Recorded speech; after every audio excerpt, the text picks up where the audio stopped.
I found this a really interesting question.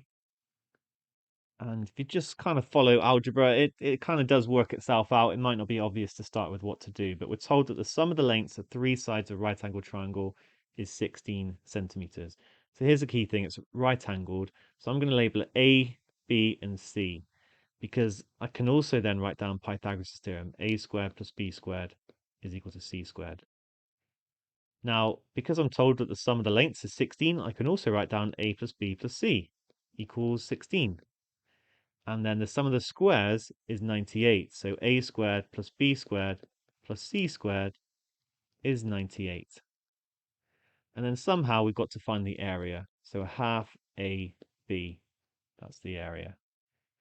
But we've got three equations to play with. So let's give that a go. Right, well, I want a half AB. Well, there's something I see here that's actually going to be quite useful. And that is I can replace A squared plus B squared by C squared, because A squared plus B squared is C squared. So that's going to be really useful. 2C squared is equal to 98. And therefore C squared is 49 and C is 7, square root of 49. It's going to be positive, so I don't need to consider anything else. Now, does that help us? Can we then find A, B, and C? Not necessarily, but we can find A plus B, because I can now replace C by 7. So it must be that A plus B is equal to 9. And here's the key thing you got to realize to also do. We've also got that A squared plus B squared is equal to 49 from before.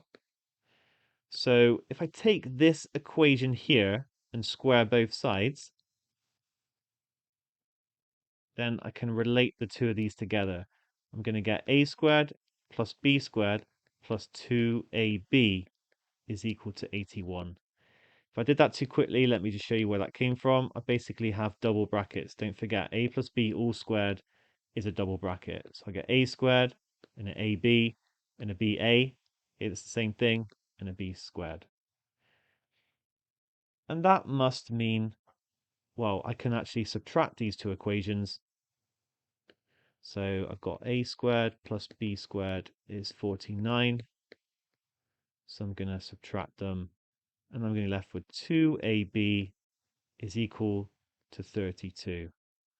Now don't forget, I actually wanted a half AB at the start, so I'm just going to take my 32 and I'm going to need to divide it by 4 actually to get to half AB.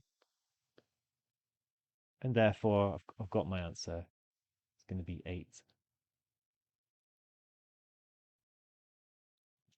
Interestingly, we've never actually found the value of A or B, you know, but we don't need to. And actually, I don't think it's possible. I think there's going to be maybe an infinite number of answers. Yeah, that can happen sometimes. But follow through, use the equations, and we can still, it must be that the area of the triangle is 8.